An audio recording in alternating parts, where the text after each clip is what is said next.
ininspeksyon naman ni Batangas 1st District Congressman Leandro Legarda Lipiste nitong weekend ang mga flood control at road projects ng DPWH na nasira ng mga bagyo. Kasama po ang DPWH engineers, LGU at barangay officials, tiningnan ni Lipiste ang mahigit 1 bilyong halaga ng mga sirang proyekto sa mga ilog ng Lian, Paliko, Binambang at Pansipit.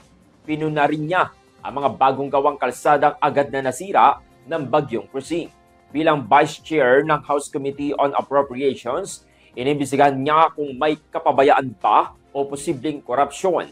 Git naman ni Congressman Lipiste, dapat tama ang paggamit ng pondo at walang lugar para sa korupsyon. Samantala sa budget briefing nitong Lunes, iminungkahi niyang bawasan ang 250 billion pesos na flood control fund sa 2026 at ilipat na lamang ang malaking bahagi nito sa edukasyon.